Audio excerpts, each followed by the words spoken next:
I never expected that I would witness something like this in my own life, which I was used to hearing from different people or maybe on social media, but going through something like that in reality can shatter your world. I'm a simple man and work as a professor at a university. I have been married to my wife, Lilac, for 10 years. We have 2 sons.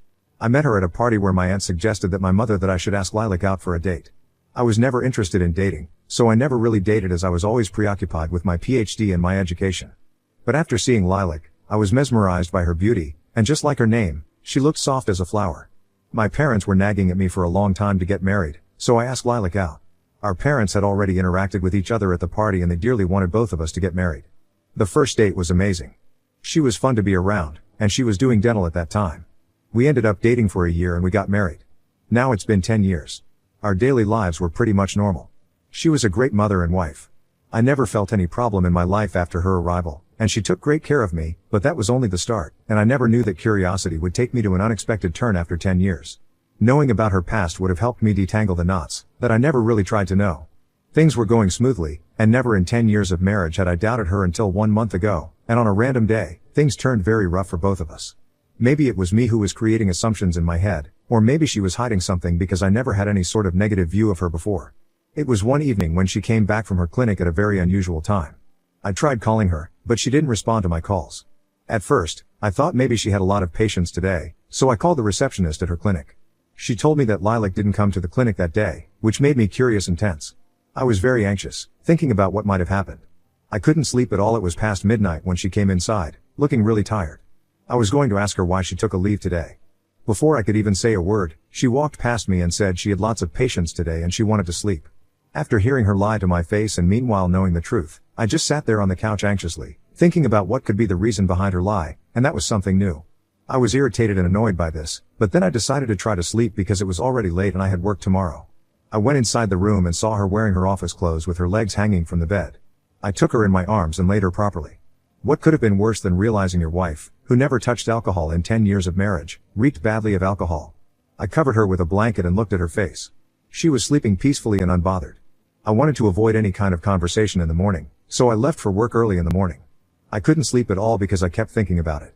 I had to prepare question papers for my student's upcoming exam, so I thought waking her up in the morning would be a bad idea as it would lead to stress and arguments for both of us. I came back from work and saw her car in the parking lot.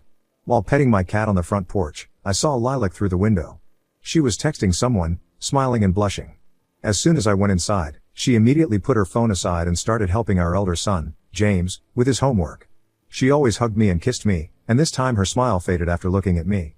She greeted me with a rough hello, which sounded uninteresting. It was very awkward to face such an unusual thing in just one day. Later in the evening, I asked her to bring me a warm cup of coffee. She had the cup of coffee in one hand and was texting someone with another, smiling. I looked over at her once and then looked away. But my second look saved our younger son Max from getting burned with the coffee on his head, all while her mother was busy texting someone, God knows who. I shouted at Lilac for the first time in our 10 years of marriage for her carelessness. She kept apologizing, so I told her that I wanted to talk to her about a few things. I let the boys play video games for a while so we could have a proper conversation. Instead of asking where she was last night, knowing this might give her a hint, I asked her where her attention was and to whom she was talking on the phone. She looked at me apologetically, and as she was going to say something, her phone started buzzing. It happened 3 times, which made me very annoyed, and she apologized. She told me that she met an old friend the day before yesterday, and last night they both decided to catch up, so that's the reason behind her being late. She still didn't tell me that she was not in her clinic or about the alcohol thing. Agree over this or not, but hiding information does count as minor cheating. What is bothering me is that it is almost midnight now and I still see she's up online and chit-chatting on her phone. Update 1. It's been a month since the last update, as I have already mentioned before. I was preparing questions for my student's exam, so I was so busy with my schedule that I failed to make an update. On the same night, seeing her having a conversation with someone at 4 a.m. in the morning wasn't unusual, but the conversation that I overheard made me realize otherwise. I would like to quote it for you all to read. Nah, it wasn't a dream marriage of mine. He's boring and outdated, and I'm tired of the vanilla sex every time. God, I need spice in my life. Oh, you want to? Probably the reply to her wanting spice in her marriage. Was I really an outdated, boring person? Did I really fail as a husband? I thought she was happy with me. Did the arrival of a new friend change everything? Who is even the new friend of hers? She always slept in my arms, sometimes bought me flowers, and treated me so well. I can't believe hearing all of that. I went back to my side of the bed. I heard her footsteps, and the door opened. She came back, got inside the blanket, hugged my back like nothing happened, and fell into a deep slumber. As for me, my instinct was clearer than water, and at the back of my head, I knew she was drifting away from me. Honestly, after that night, I got suspicious of her and started following her. Everything went downhill, and it was worse than what I expected. If a person is capable of minor cheating, then eventually they have something big under their sleeves.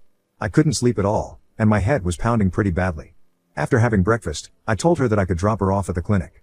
She didn't respond at first, and then she told me that she was going to meet James's teacher at the parents' meeting. It was amusing.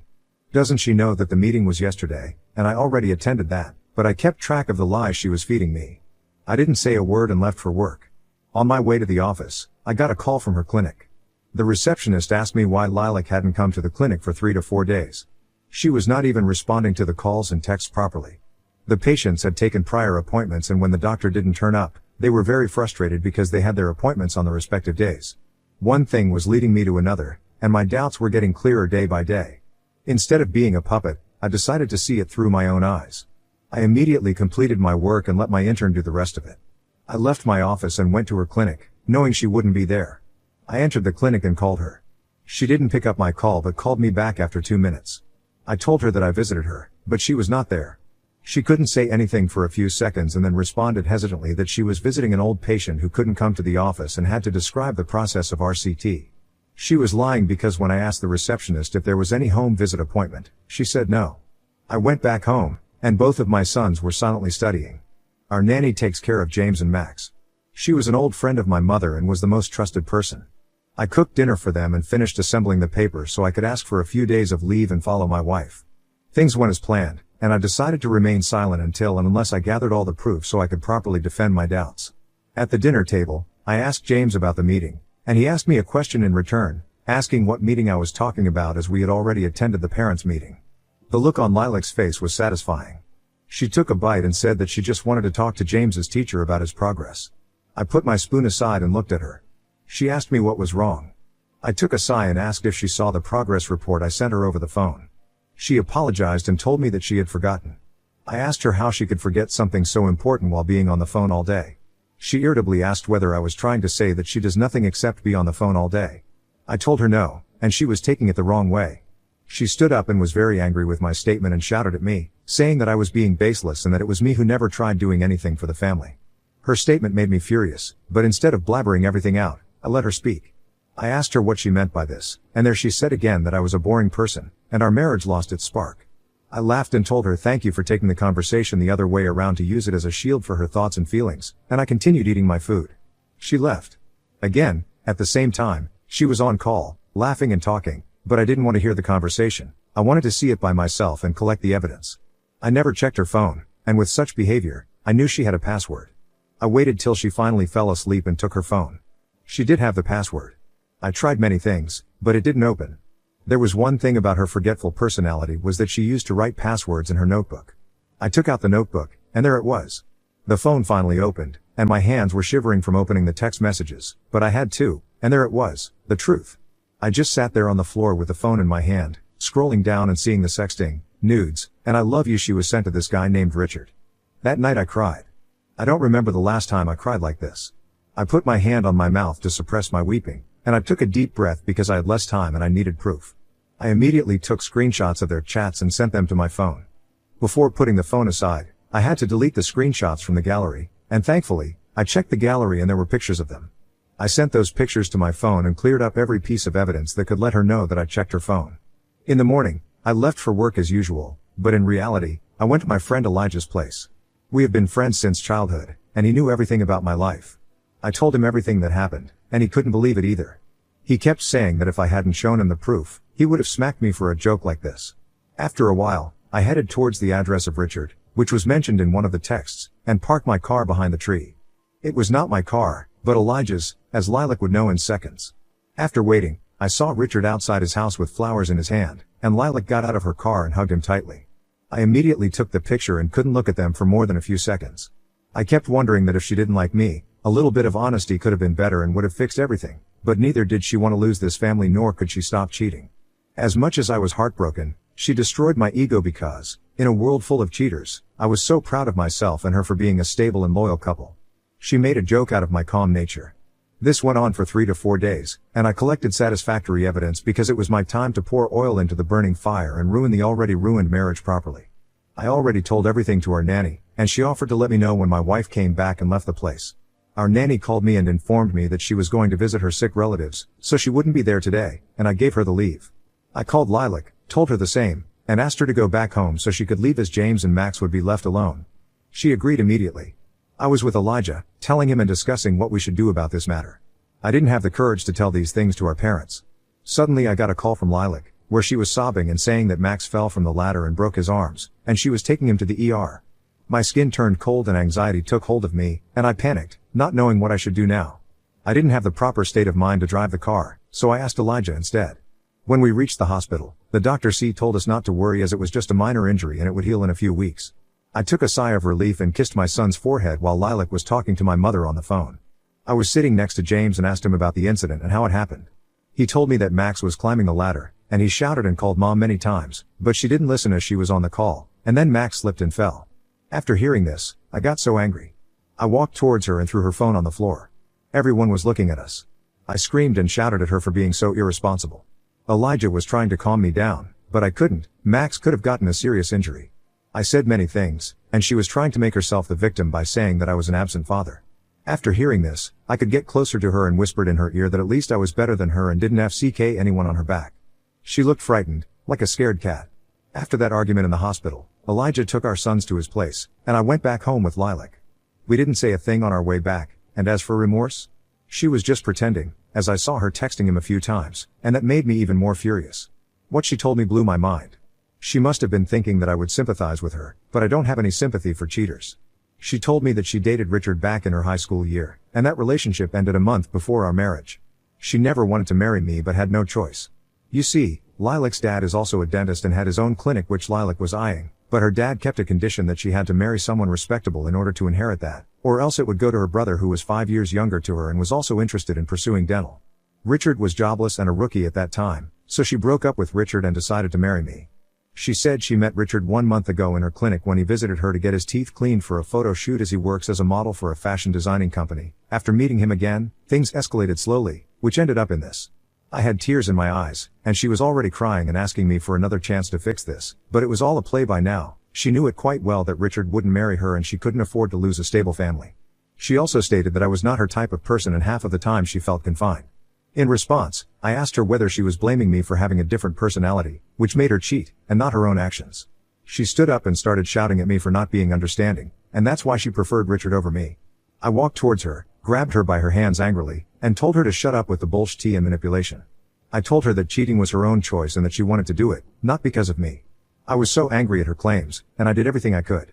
I left the place and asked Elijah to drop James and Max off at their grandparents', and I will be staying at his place for a while. I have not spoken to him after arriving at his place. I just don't want to talk to anyone. Maybe unleashing my emotions in front of strangers might help me calm down. I'm just able to think straight. Update 2. Hey people, I know I took a while to update. Thank you for checking on me. This is the last satisfactory update. Also, Max is all healed now, and I was working on my latest project, which basically means satisfying my ego. So I spent 3 days at Elijah's place and did my college work. I refused to talk about any of this with him, and I avoided every conversation related to this. After a while, I went back home, and much to my surprise, it was decorated with flowers and balloons. Then Lilac came with flowers and started apologizing and begging me for forgiveness. She had been texting me and calling me, and I avoided talking to her. I had no feelings for her except pure hatred, but for my revenge, I agreed to be manipulated by her one more time. Now her acts of being pretentious all the time were clear to me, and honestly, she never really took care of the kids, the nanny did. And as a mother, it's a responsibility and not a favor for your own kid. That's why the kids wanted me or the nanny more than her own mother. I was busy preparing for Max's birthday and other SHTs pulled by Lilac, like couple therapy and other different things to rebuild this relationship. She was trying so hard to make it look genuine while meeting Richard on my back once a week. We decided to invite the close family members for his birthday, which included my parents and siblings, and the same for her. Before everything happened, birthdays used to be so fou the CN, but now it feels disgusting to think that she was just pretending the whole time. After the cake cutting ceremony was the time to reveal the biggest gift to her father. I asked James and Max went to the other room and opened their presents. While everyone was chilling out, I called Lilac and asked her whether she was going to give the present she prepared to her father. Her father looked happy, as did everybody else, but as for Lilac, she already had it. She kept nodding her head and saying no with her signs. Her eyes were teary as I handed over the gift to her father. He opened it and saw the pictures and everything. He stood up and shouted at her for meeting that jobless JRK again and for ruining our marriage. Another gift was for Lilac, divorce papers, which already came 10 days ago. Her brother and my family were in complete shock as I told her father everything. Her father asked her to sign the paper, leave the hospital tomorrow, and find work for herself somewhere else, as he couldn't let her ruin his name. Lilac was crying and asking her father for forgiveness, and her mother was devastated. She ruined this for everyone and a small sense of remorse would let me stop it, but she continued meeting him afterward. I allowed her to meet James and Max on weekends and refused to let her take them for a stay after her irresponsible action. After the divorce, we went on our separate paths and never indulged in any conversation with her, even after seeing her for quite some time. James and Max did miss her, but it's better to be raised by a single parent than by an irresponsible one. As for me, I'm moving on with my life, keeping myself busy with work and children. But the past will always stick to me like a parasite, but my revenge did satisfy my ego.